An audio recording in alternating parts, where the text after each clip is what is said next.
पुणे पुणे येवलेवाडी. येवलेवाडीला. आम्ही पण पुणे शहरातूनच आलो आहे. आम्ही कॅम्प भागात राहतो. ओके. कॅम्प हडपसर सगळे. तर तुमचं वय म्हणजे वय किती आणि तुम्ही किती वर्षापासून वारी करता? माझं सध्या रनिंग आहे 42 वर्ष. गेली 16 वर्ष झाले मी वारी करतोय.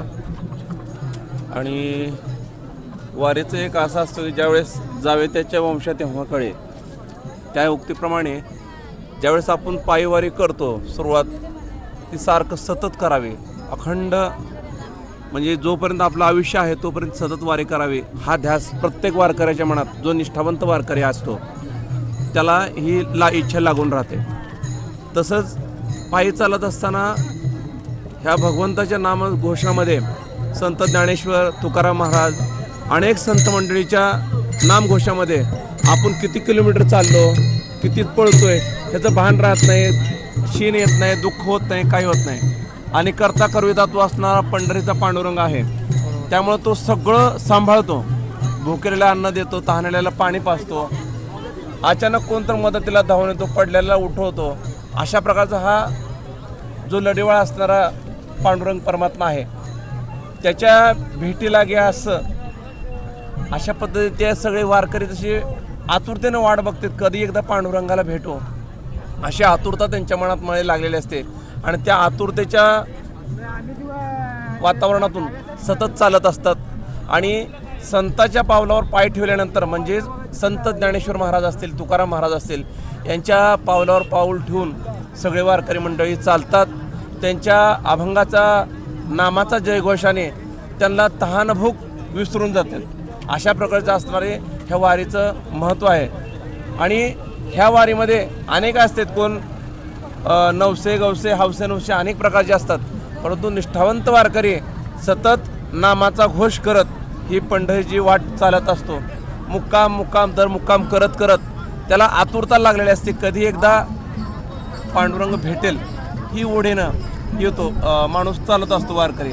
आणि आता आपण पाहिलं इंद्रायणीच्या ठिकाणी पूर आला होता, म्हणजे संकट ओढवलं होतं, परंतु माऊलीच्या कृपेने ते ओसरलं गेलं. परंतु माऊलींचा रथ आला, अनेक भाविक सुखानंदाने वारी करू लागलेले आहेत.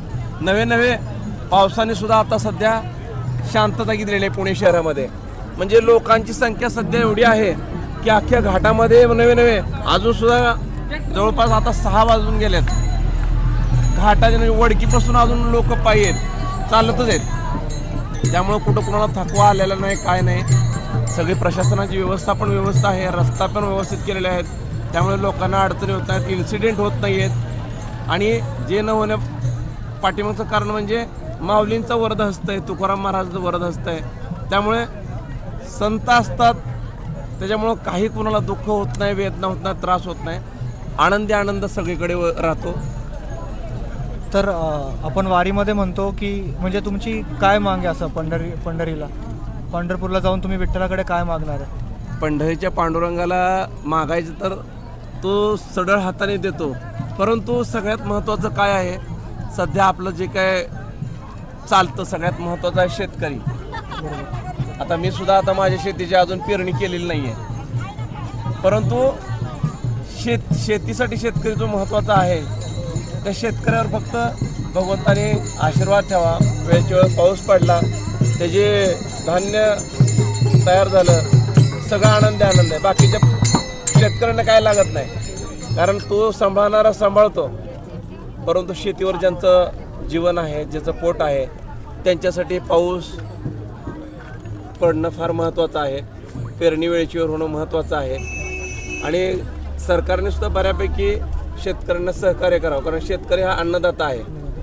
अन्नदाता अन्नच नसेल तर माणूस पोटासाठी जगतो.